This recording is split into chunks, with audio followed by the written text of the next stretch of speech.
3.4 kilometres. So second వచ్చి చెప్తున్నాను, second episode ఇది. సో ఈ సెకండ్ ఎపిసోడ్లో వచ్చేసి మేము నెక్స్ట్ ఇంతకుముందు చెప్పినట్లు మేము శబరిమల యాత్ర స్టార్ట్ చేసేసాం. సో ఇది వచ్చేసి 3.4 కిలోమీటర్ ఉంటుంది. 3.4 కిలోమీటర్ నుంచి మనం ఇప్పుడు వెళ్ళిపోతున్నాం. ఓకే. సో వెళ్ళేటప్పుడు మనకేందంటే చెప్పాను కదా, ఇది యాక్చువల్లీ ఒక 5 ఏళ్ల కిందట ఏంటంటే చాలా దారుణంగా ఉండేదండి ఈ రస్తా. ఇప్పుడు మనం ఏదైతే ఎక్కుతున్నామో ఆ రస్తా చాలా దారుణంగా ఉండేది. ఇప్పుడు ఏంటంటే ఆ రస్తాని ఇలా మన వాళ్ళు కేరళ కేరళ గవర్నమెంట్ వాళ్ళు వచ్చేసి ఇలా ఇలా తయారు చేశారు. బట్ ఈవెన్ దో అది చాలా స్లోప్ ఉంటుందండి. ఒక ఫస్ట్ 1 కిలోమీటర్ 2 కిలోమీటర్ ఇలా మొత్తం ఇలాగే స్లోప్ ఉంటుంది. సో నెక్స్ట్ మీకు 200 మీటర్స్కి మీకు అలా ఇంతకుముందు చూపించాను కదా, ఒక బోర్డు ఉంటుంది. సో ఏంటంటే మీరు ఎంత దూరం వచ్చారు అనేది అక్కడ మెన్షన్ చేస్తూ ఉంటుంది అక్కడ. సో ఇక్కడ మనము ఈ గ్యాప్లో ఇప్పుడు నేనేంటంటే నడిచేటప్పుడు కూడా వీడియో రికార్డ్ అయితే చేయడం జరిగింది. సో ఇప్పుడు మనం దీంట్లో మనము మధ్యలో ఇంపార్టెంట్ మ్యాటర్స్ అన్ని డిస్కస్ చేసుకుంటూ ఇప్పుడు చెప్పాను కదా, ఇక్కడ మెడికల్ వాటర్, మెడికేటెడ్ వాటరు, మెడికల్కి సంబంధించిన సిబ్బంది అవన్నీ మీకు 500 మీటర్స్కి అందుబాటులో ఖచ్చితంగా ఉంటాయండి. సో మనము చెప్పాను కదా ఇలా స్లోప్గా అయితే నడుచుకుంటూ వెళ్ళాలి. నెక్స్ట్ ఇక్కడ మనం ఫస్ట్ వచ్చేసి స్వామియే శరణమయ్యప్ప. మనం అయ్యప్ప స్వామి చరిత్ర గురించి మాట్లాడదాం. శివుడు విష్ణుమూర్తి అంటే మోహిని రూపంలో వచ్చి మన అయ్యప్ప స్వామి వాళ్ళిద్దరికి పుడతాడండి, శివుడికి విష్ణుమూర్తికి. సో మెయిన్ అయ్యప్ప స్వామి ఎందుకు పుట్టాడంటే మాహిషి రాక్షసిని చంపడానికి అవతరించాడు. సో ఆమెని చంపడానికి పుట్టాడు కాబట్టి ఇది కూడా ఒక అవతారం లాగానే మన వాళ్ళు అనుకుంటారు. మీరు ఇక్కడ చూస్తే ఎంత దారుణంగా చూడండి రస్తా, ఇలాగ ఉంటుంది, మెట్లు అంత స్లోప్ ఉంటుంది ఫుల్. సో ఇది ఎందుకు వీడియో తీశానంటే నెక్స్ట్ వచ్చే వాళ్ళు శబరిమలకి వెళ్ళడానికి దారి ఎలా ఉంటుందని. యాక్చువల్లీ అందరికి రూమర్స్ అండి, శబరిమలకి వెళ్ళాలంటే పెద్దవాళ్ళు ఎక్కలేరు, సో చాలా కష్టం అని అనుకుంటారు. సో అందరికి తెలియాలని నేను ఈ దారిని కూడా రికార్డ్ చేశాను నేను. సో ఎలా ఉంటుంది ఏంటి, ఇది వచ్చేసి డోలా అంటారండి. సో ఏంటంటే ఎవరెవరైతే ఎక్కలేని వాళ్ళ కోసము కింద నుంచి ఒక 4 డోలాలో వేసుకొని వెళ్ళిపోతారండి.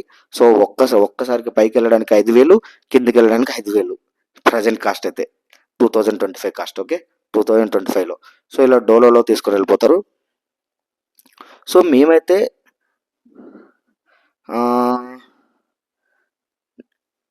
అది అయిపోయిన తర్వాత మేము తర్వాత ఒక 2 కిలోమీటర్స్ తర్వాత అయితే దారి కొంచెము మంచిగానే ఉంటుందండి.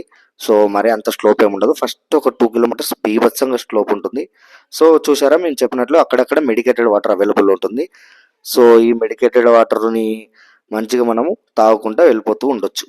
తర్వాత నేను ఇప్పుడు హిస్టరీ గురించి చెప్తున్నా కదా, పందలరాజు పంబనది ఒడ్డున అంటే అతను అడవిలోకి వెళ్తాడండి పందలరాజు.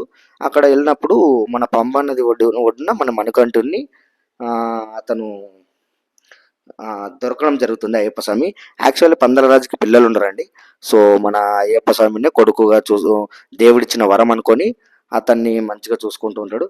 తర్వాత అయ్యప్ప స్వామి వచ్చిన శుభదినం అనుకుంటా అతనికి మళ్ళీ కొడుకు పుడతాడండి ఆ పందలరాజుకి. సో ఏంటంటే రాణికి అక్కడ ఉండే మంత్రికి సో మన అయ్యప్ప స్వామి అంటే పడడండి అక్కడ. సో రాణి అయ్యప్ప స్వామి వాళ్ళలో కుట్ర పన్ని సో మన అయ్యప్ప స్వామిని చంపాలని సో అడవిలోకి వెళ్ళి నువ్వు పులిపాలు తీసుకురాని అడుగుతారండి. సో అప్పుడు మన అయ్యప్ప స్వామి అయితే అడవిలోకి వెళ్ళి మంచిగా, ఆయన దేవుడు కాబట్టి ఆయన వచ్చిన అవతార పరిష్కార ప్రకారం మహేష్ని చంపి పులిపై రాజ్యానికి వస్తాడండి. సో రాజ్యానికి వచ్చిన తర్వాత అప్పుడు మన పాండల రాజు వచ్చి ఏమంటాడంటే అయ్యప్ప స్వామి నువ్వు ఇన్నో ఉండు అంటే, లేదు నేను వచ్చిన జన్మకి అయిపోయినట్లనే ఈ జన్మకి. సో నేను ఇంకేందంటే ఇప్పుడు నేను ఇక్కడ నుంచి ఒక బాణం వేస్తాను, బాణం వేసినప్పుడు ఆ ఆలయం అయితే నా బాణం అయితే ఎక్కడైతే పడుతుందో అక్కడ ఆలయం అక్కడ పెట్టండి, ఆలయాన్ని నిర్మించండి.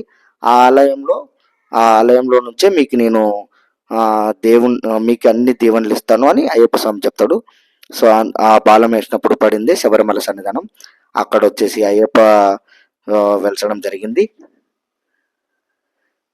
సో అయ్యప్ప స్వామి చరిత్ర అయితే తెలియని వాళ్ళ కోసం చెప్పాను కొంచెం నాకు తెలిసినంత వరకు. సో చెప్పాను కదా, ఇక్కడ చూసుకుంటూ వెళ్ళిపోతుంటే ఇలాగే ఉంటుందండి ట్రెక్కింగ్ లాగా. సో అక్కడక్కడ మెట్లు ఆ రస్తా అలాగ ఉంటుంది. సో మేము ఆల్మోస్ట్ 3.4 నుంచి 2.4కి వచ్చాం, అంటే 1 కిలోమీటర్ నడిచాం. సో ఇప్పుడైతే కొంచెం మీకు చెప్పిన విధంగా స్లోప్ తగ్గుతుందండి, తర్వాత స్ట్రైట్గా ఉంటుంది. చూసారా, ఇలాగ ఉంటుంది దారి.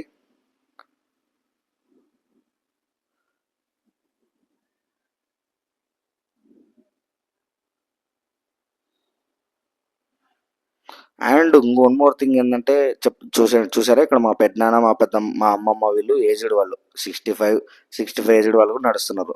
సో ఎవరేం భయపడాల్సిన అవసరం లేదు, ఈజీగా నడవచ్చు. ఈ దారి మీకు నీట్గా ఇప్పుడు అర్థమవుతుంది అనుకుంటా.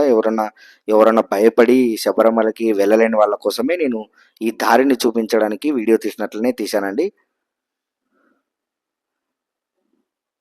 కాకపోతే ఏందండి, ఇప్పుడు మనము ఎంత స్పీడ్లో ఎక్కినా, సో 1.5 అవర్లో అయితే మనము పైకి వెళ్ళిపోవడం జరుగుతుంది. లేదు కొంచెం నిదానంగా వెళ్తాం అనుకుంటే ఒక 2 అవర్స్, 2.5 అవర్స్ అండి. సో నీట్గా నిదానంగా వెళ్తే చాలా మంచిగా వెళ్ళిపోవచ్చు అయ్యప్ప స్వామి మెట్లు ఎక్కేసి. సో ఇలా ఫారెస్ట్లో యాక్చువల్లీ ఇంకా ఇక్కడ ఒకటి ఏంటంటే, ఈ మెయిన్ ఇక్కడ ఫారెస్ట్లో ఇది నిర్మించుంటారు. సో అక్కడక్కడ మన వాళ్ళు పోలీసులు ఏంటంటే ఫైర్లు జరుపుతుంటారు. ఎందుకంటే పులులు వచ్చే అవకాశం ఉంది. ఆ పులులను అరకట్టడం కోసము మన పోలీస్ సిబ్బంది అయితే అక్కడక్కడ కాల్పులు జరపడం జరుగుతుంది. సో అంతే అండి, ఆల్మోస్ట్ ఇక్కడికి వచ్చామంటే మనం ఆల్మోస్ట్ 2 కిలోమీటర్స్, అంటే 3.4 నుంచి 2 కిలోమీటర్స్ వరకు వచ్చాం మనము. సో ఇక్కడ నుంచి ఇలా స్ట్రైట్ ఉంటుందండి, నార్మల్గా ఉంటుంది రస్తా. So basically first 1 kilometre, 1.5 kilometre full రస్తా దారుణంగా ఉంటుంది. దారుణం అంటే స్లోప్ ఎక్కువ ఉంటుంది అంతే. సో ఇక్కడ నుంచి స్లోప్ ఏం పెద్దగా ఉండదు, నీట్గా నిదానంగా వెళ్ళిపోవచ్చు మనం అయ్యప్ప స్వామి దగ్గరికి అయితే.